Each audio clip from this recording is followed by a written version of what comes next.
Isang mapagpalang araw sa inyo mga kapatid. May nais lang akong ibahagi sa inyo about sa aming napag-aralan. Ito, marami kayong matututunang aral. Kasi ito about sa mga payo.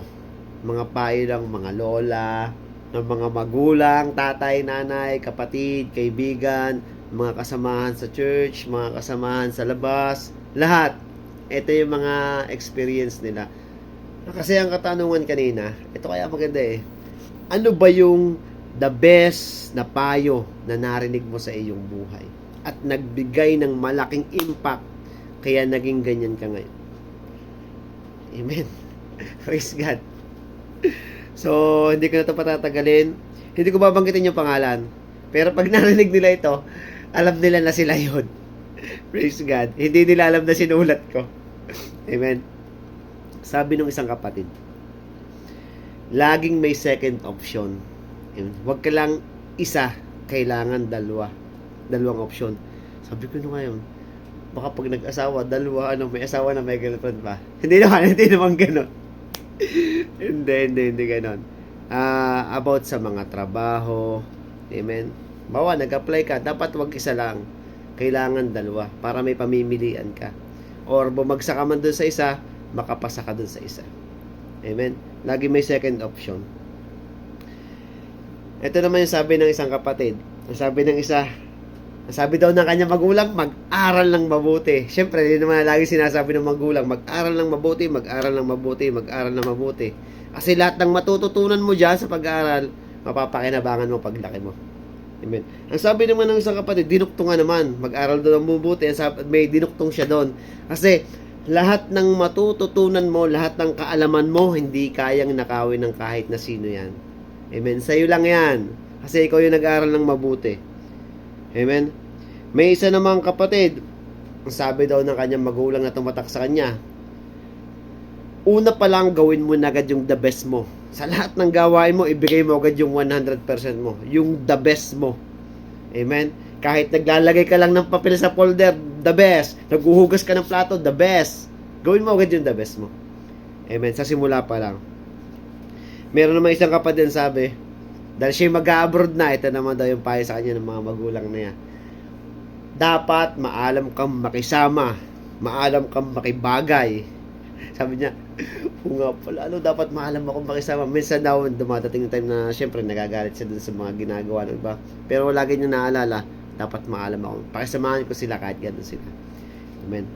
Ito naman yung sabi ng isang kapatid, huwag kang mamimili ng pakikisamahan mo sa buhay.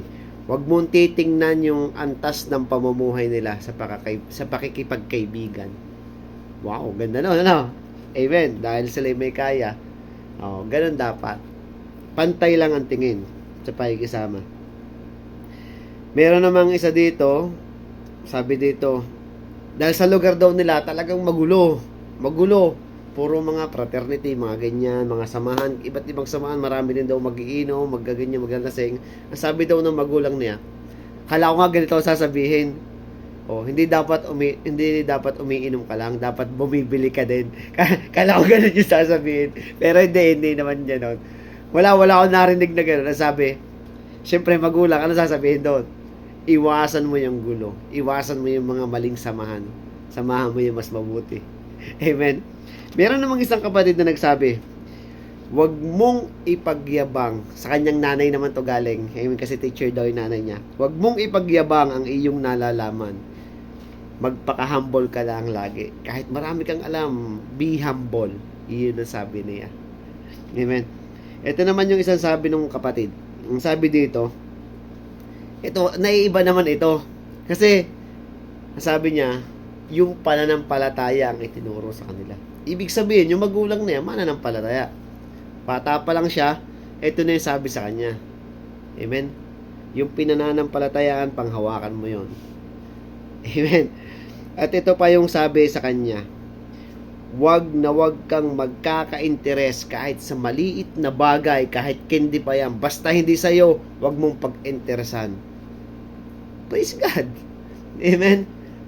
So, syempre, ako kapatid. Meron din ako, syempre. Una sa lola ko. Ano ba yung sabi ni lola ko? Syempre, nung tayo ay bata pa, matakaw tayo sa gulo eh. takaw, gulo tayo. Ang sabi ng nanay, ang makapanakit, porwisyo. Ang masaktan, porwisyo. Bigyan kayo may yan tumakbo. Siyempre, pag tayo tumakbo, kahiyan para sa atin yun sa mga lalaki.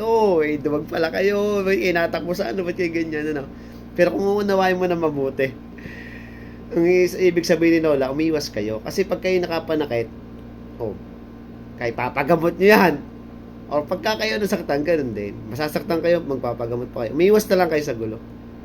Ito naman ang sabi ng tatay ko. Sabi niya, huwag kayong mga argabyado ng tao. Okay lang na tayo na argabyado, pero huwag kayong mga argabyado ng tao. Okay lang na tayo ang gawa ng masama, basta huwag kayo ang gagawa ng masama. Ito naman yung sabi ni nanay ko. Kasi one time nawalan ako ng pera. Hindi naman ganun kalaking halaga, pero pinaghirapan ko talaga. Sabi niya, pera lang yan, kikitain din natin yan. Kaya, parang lungkot na lungkot kasi ako nun. At saka ito pa sabi nanay, magkakaanak ka rin. Tandaan mo yan kasi medyo pabalang lagi tayo sumagot sa magulang natin mga bata, yung mga mahihilig sumagot sa magulang dyan, siguro baka narinig nyo na yung salitang ito. Magkakaroon din kayo ng anak at mauunawaan ninyo yung mga sinasabi ninyong yan, kung gaano kasakit yung nararamdaman namin bilang isang magulang. Tapos ito naman yung sa buhay, ito naman yung aking ngayon. Ito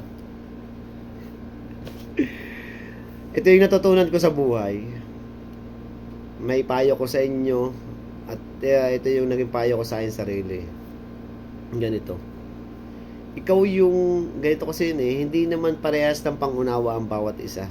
Amen. Kaya ikaw yung binigyan ng pangunawa. Ikaw ang umunawa. Amen. Ikaw nakakaunawa, ikaw ang umunawa. Hindi nakakaunawa yung kapatid mo, yung kaibigan mo, yung magulang mo, yung mahal mo sa buhay.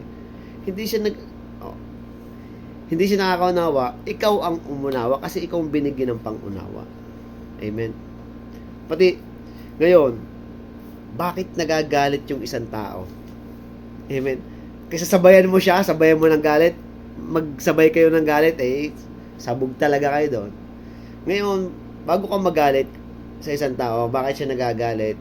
Wag mo na sabayan ng galit. Ilagay mo yung sarili mo sa kanya.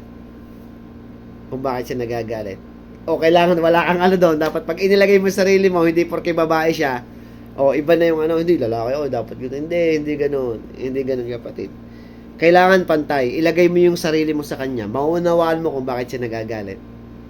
Amen. Saka ito, sa pagpapatawad, ganito yung nangyari sa akin Bakit nakaya kong magpatawad? Ito, malaking tulong para sa inyo. Kasi, ikaw sa magulang mo, ikaw sa girlfriend or boyfriend mo, ikaw sa asawa mo, ikaw sa kapatid mo, ikaw sa mga kaibigan mo, at sa lahat ng mga kakasalamuha mo, sa mga nakasama mo, kaya mo siyang patawadin kahit ano yung gawin sa iyo. Bakit? Ganito mo siya tingnan. Huwag mo siyang tingnan sa lahat ng masama niyang ginawa. Dahil masama siyang ginawa niya ngayon, syempre magagalit ka. Hindi mo kayang patawarin yon. Pero kung babalik-balikan mo yung pinagsamahan niyo, hindi lahat ng ginawa niya masama. Meron siyang ginawang mabuti. At yung masama niyang ginawa, hindi galing sa Diyos yon. Galing dito yon. Galing sa demonyo yon. Ang panghawakan mo yung gawa niyang mabuti kasi galing sa Diyos yon. Amen. At sa ganong paraan, kaya mo siyang patawarin. Amen? Ikaw kapatid, baka meron kang mga payo sa iyo ng mga kaibigan mo, mga magulang mo na makakatulong, i-comment mo lang dyan kapatid. Amen? At syempre, yung last, meron silang verse na ibinigay doon. 2 Timoteo Kapitulo 3, versikulo 16. Ang lahat ng kasulatan ay naisulat sa pamamagitan ng kapangyarihan ng Diyos at mapapakinabangan sa pagtuturo ng katotohanan, pagsasaway, pagtutuwid, at pagsasanay sa matuwid na pamumuhay. At yun ang salita ng Diyos. Amen? Sabi nga, Bible, B-I-B-L-E. Sabi doon, basic instruction before leaving earth. Amen? Habang nabubuhay tayo dito sa mundo, ayun naman lang ating buhay, ang Biblia. bago tayo sumakabilang buhay. Amen? Stay good and God bless. Nawa ay marami kayong natutunan. Amen.